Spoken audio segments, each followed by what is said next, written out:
From stories across the globe to stories here at home, this is the National News Broadcast. A very good evening to you. I'm Sharifa Tahir. Good evening. I am Lakshit Singh, and we start off by taking a look at the top stories for tonight. ChannelEye and Mattal airports will be reopened tomorrow. The Prime Minister reiterates that no room should be allowed either to delay or to take back the education of children. The newly built shoe factory in Makumura Pannipitia has been declared open. Foreign Minister of Zimbabwe dies from COVID-19.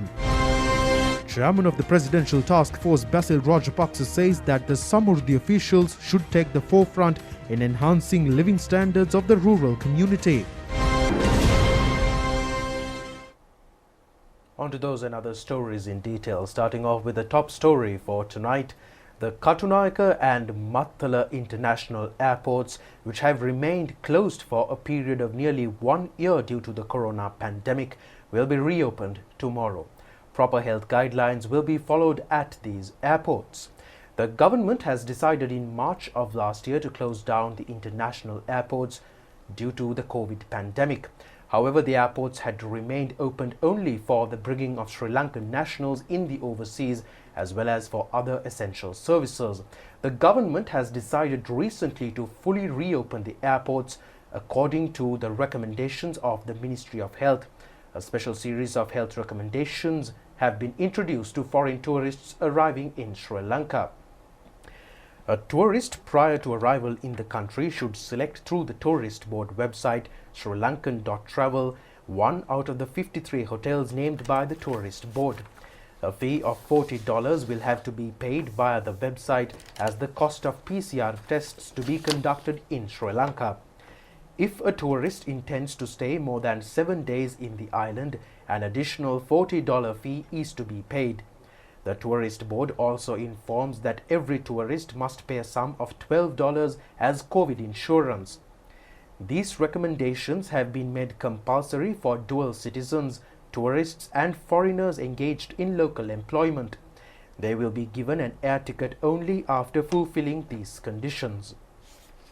The tourists will also have to submit a report on the PCR tests taken 72 hours prior to arrival in Sri Lanka. Every incoming tourist will be subject to sterilization at the passenger flyover itself. It is mandatory for every tourist arriving in the country to wear a face mask. Thereafter, their body temperature will be gauged. Those who are having a body temperature exceeding 37.5 Celsius will be directed to the health division. Inspection of medical reports of every tourist is scheduled to be carried out according to health methodologies. All tourists upon immigration and immigration checkups will be diverted to duty-free shopping complexes. Thereafter, they will be brought to the reception hall. The tourists will be accorded the opportunities to engage in banking services at this instance. On this occasion, the tourists and the Sri Lankan locals will be identified and separated. Later on, the tourists and the Sri Lankans will be taken away from the airport premises in 2 separate exits. This airport, we've handled 28,000 passengers a day before COVID. So 3,300 is a target given based on the fact that we will be bringing in Sri Lankan repatriation passengers also into the country in flights, in the same flight, where the tourist also will be given a quota of about 2,500 per day. So based on that, that's that 3,300 number that you're talking about. I also want to reiterate that the fact that the other gentleman asked, when it comes to bringing in Sri Lankans, the airport has always been bringing Sri Lankans. We never had a stop to it. In fact, the repatriation process has 2 categories, which is government repatriation and a paid repatriation, where people have the option of paying for a hotel. But the government-sponsored repatriation, as of the 21st, we will have no limits. There is no limitation for that number. I have to make sure that you know this. There is no limitation for the number of Sri Lankans coming into the country. Of course, COVID task force will handle that and manage it, but there is no number limitation. But for the foreigners, yes, we do have a limitation, which is only 2,500 passengers per day for the start. Prime Minister Mahinda Rajapaksa says that the process of restoring school system in the country has commenced in the interest of the future of the children at a time when the entire world is engulfed in the fears of a pandemic. The Prime Minister has made these remarks participating in the 10th anniversary celebrations of Mahinda Rajapaksa College in Homagama via video technology. The Homagama Mahinda Rajapaksa College has commenced educational activities in the year 2011. Currently, more than 7,000 students are engaged in studies in this institution.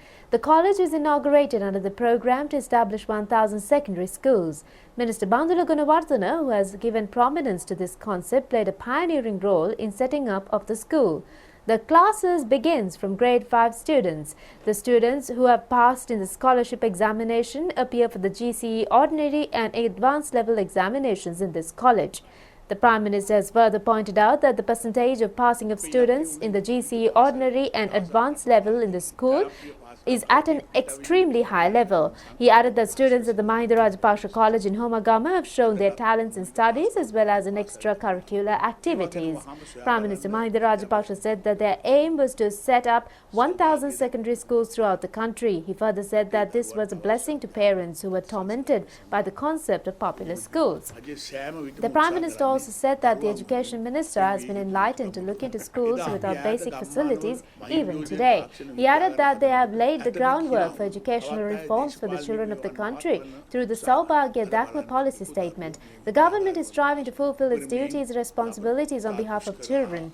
There had been attempts to stall the construction of Mahindodaya Technological Laboratory even in the most remote parts of the island. The Prime Minister further said that, however, today the children are enjoying the benefits of these endeavours. He added that it is commendable that students secure victories even in difficult times. The Prime Minister added that the Mahinda Rajapaksa College in Homagama has become an excellent ring in the school system. The process to restore the school education has commenced. The Prime Minister further said that, however, he came to know that in some areas students' attendance has shown somewhat of a decline. He said that in such instances there is a responsibility on the part of the parents to direct their children to schools according to proper health guidelines. A commemoration stamp has also been issued in connection with the 10th anniversary of the college. The 10th year commemoration volume was presented to Minister Bandula Gunawardena by the principal of the school, R.D.K. Gunaratna. Prizes have been presented to students who have secured university admission as well as souvenirs to teachers who have decided or dedicated themselves for the well-being of the college. Among those who have attended the event included Venerable Professor Magamana Panyananda Thera, Minister Gamini Lokuge, State Minister Susir Premajanta. Prime Minister Mahinda Rajapaksa has also extended his best wishes through video technology to the Yo Brand International Footwear Manufacturing Plant declared open in the Kottava town. Prime Minister Mahinda Rajapaksa said that all Sri Lankans now have a hope on their future. All are witnessing the dream of a developed country. The Prime Minister further said that the people in the country have always given them power at a time when the country was facing a challenge. The government places confidence on the people. He added that they were able to uplift the status of local industrialists. The Prime Minister added that the newly opened factory is a resource to the nation. The Made in Sri Lanka concept has come to the forefront. The Prime Minister added that their target is to develop the economy of the country according to the Saubhagya Dakma policy statement. The shoes for schoolwear manufactured at the factory are able to be purchased at a 30% discount from the Satosa sales outlets. Minister Vimal Veeravansa and several other people's representatives as well as chairman of the Yo Brand Shoe Company Hemanta Pereira have also attended the inauguration ceremony. Meanwhile, the number of COVID-19 recoveries in the country has increased up to 47,215. Accordingly, the percentage of fully recovered COVID-19 patients in the country is at 86.16. Meanwhile, 13.34% COVID-19 patients are receiving treatments at present, and this amounts to 7,310 patients. 104 persons under treatment at COVID-19 treatment centres in the Polonnaru district left today after recovering from the illness.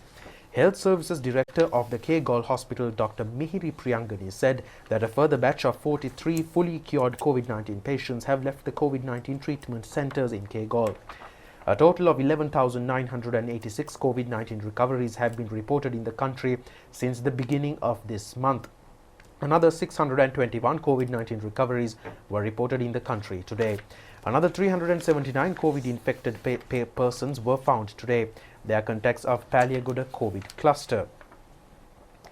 Police media spokesman DIG Ajit Rohana says that the COVID-19 patient who has fled the Poonani COVID-19 treatment centre yesterday was arrested in Palpitia in Ahaliagoda this morning.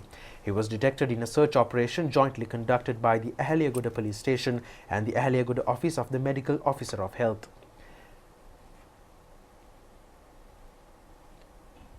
(14,294) PCR tests were conducted yesterday.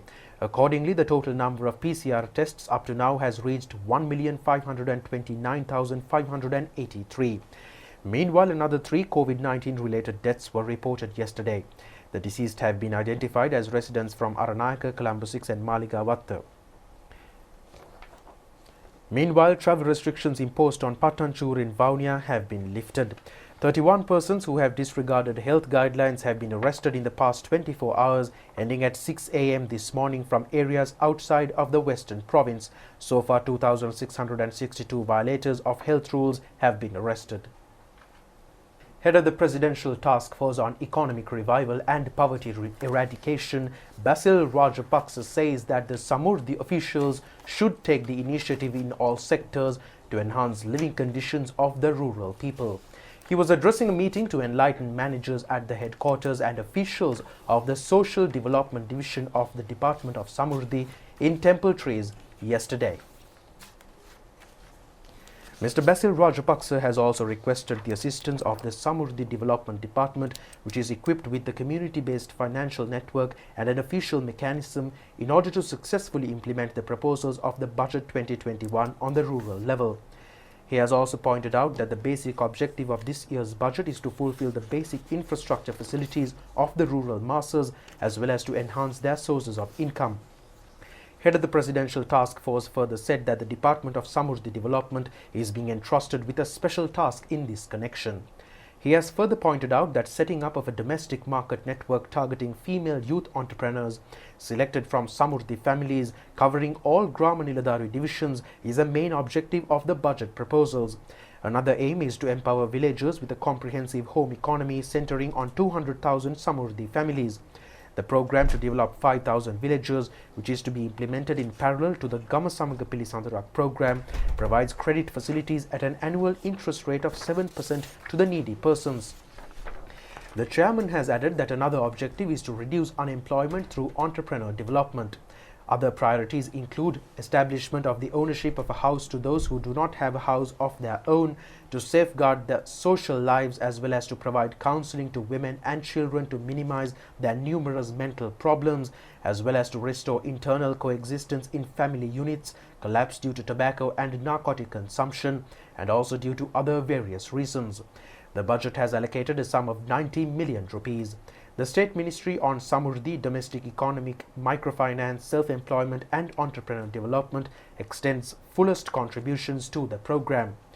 The other institutions assisting the program include the National Child Protection Authority, the Police and the Departments of Health, Ayurveda and Social Services, as well as the National Child Secretariat, the Ministry of Education and the National Dangerous Drugs Control Board. State Minister Shehan Semasinghe and officials of the Department of Samurdhi Development have also expressed their opinion at the discussion. State Minister Ajit Niwad Kabral says that the opposition is unable to bear the fact of the government maintaining the economy in a stable manner in the presence of a worldwide pandemic. The State Minister said in Parliament today that this was amply demonstrated through their confronting and baseless allegations on numerous occasions.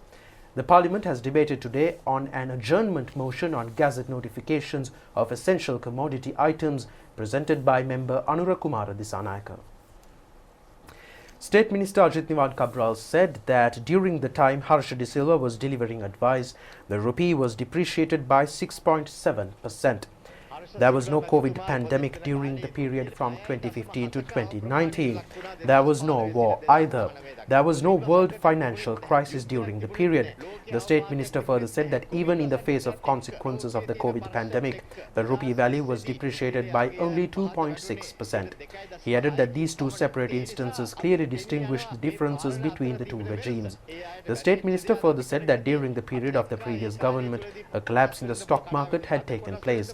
However, he added that today the stock market is beginning to stand on its feet. President Gotabaya Rajapaksa and Prime Minister Mahinda Rajapaksa have instructed the Ministry of Urban Development and Housing to take necessary measures to speedily complete the stalled constructions in the city of Colombo. The President has appointed Secretary to the Ministry, Sirinimal Pereira, as the special competent authority of the project to speed up constructions.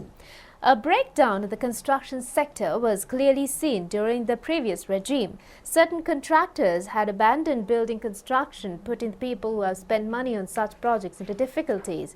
Ministry Secretary Sirinimal Pereira said that steps have been taken to speedily complete stalled constructions in the Destiny housing complex located near the Slave Island railway station. The contract in this regard was handed over to a private construction company to complete constructions within 2 years with the approval of the investing company. Secretary to the Ministry of Education, Professor Kapila Pereira, says that there is a possibility of reopening some of the schools in the Western Province by the 15th of next month. He has made these observations at a discussion on the reopening of schools in the province at the Ministry of Education today. Secretary to the Ministry of Education, Professor Kapila Pereira, said that the Director General of Health will provide recommendations on which schools are to be reopened in the Western Province on the 15th of February. The Secretary further said that the Divisional Secretary, the Medical Officer of Health, Public Health Inspector and other relevant officials have been given the necessary powers to take a joint decision in this regard.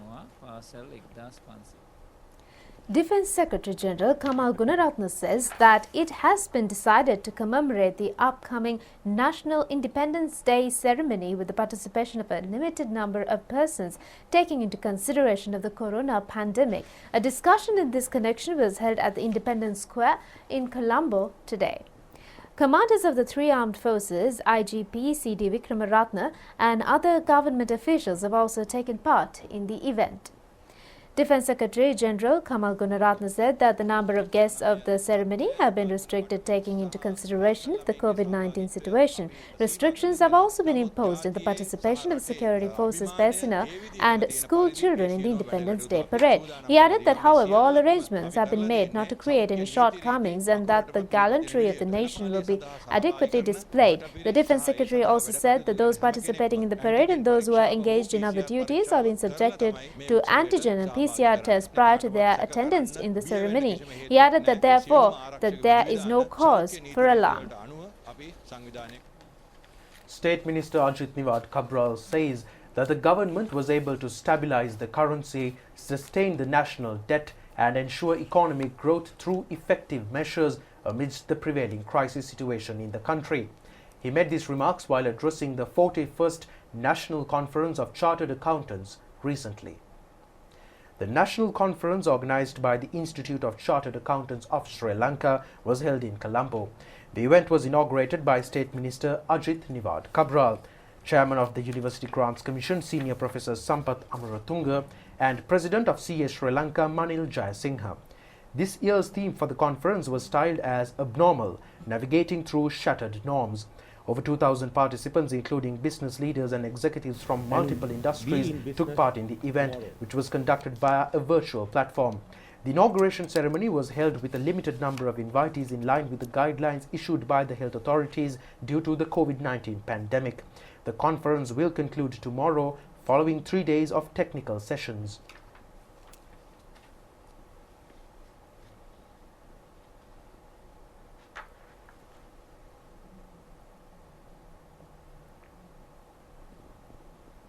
We had to make sure that we balance the health requirements with the economic requirements. There were many people who would have liked to have had the COVID-related lockdown continue for a long time. That would have made sense as well. But if you do that, what would have happened is you would have seen that the economy would have suffered a great deal. With a 66-day lockdown, we suffered a 60% reduction in our growth in that particular quarter. But the moment we opened out, we once again had the growth back again. So that was a very clear lesson as to what would have been there if we did not open out once again. So now opening out was very essential. And to ensure that Sri Lanka does that well, we also took several measures. We had to get our basics right. And if we have to open out again, we have to make sure that interest rates are in place, that there was not much of a risk for many businesses. We have to make sure that the rupee was stable once again. And even in the midst of such a great shock, with some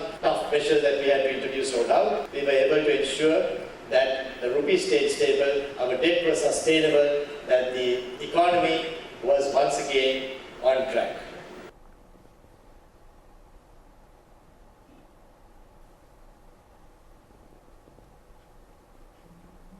In the meantime, Archbishop of Colombo, His Eminence Malcolm Cardinal Ranjit, says that the people should act with a sense of responsibility in the face of the COVID pandemic. The Reverend was addressing the annual feast of the Katuapitiya Church today.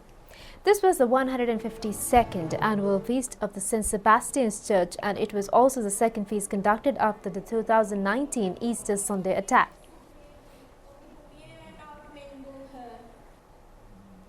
අර වැඩක් කරන්නට නෑ අපි මේවා කරන්න ඕනේ නෑ මේක මගේ වගකීම නෙමෙයි එහෙම නෙමෙයි ජීවිතේට මුහුණ දීලා ධෛර්යවන්තව එදිනෙදා ජීවිතේදී අපි මොන හරි තත්ත්වයක් ආවම මේකට ධෛර්යවන්තව පිළිතුරු දෙන්නට ඕනේ දැන් බලන්න මේ කොවිඩ් වසංගතයේ මැද්දේ සමහර අය. And with that story, we wind up for tonight. Do join us tomorrow for more of the very latest. Good Have night. a pleasant night.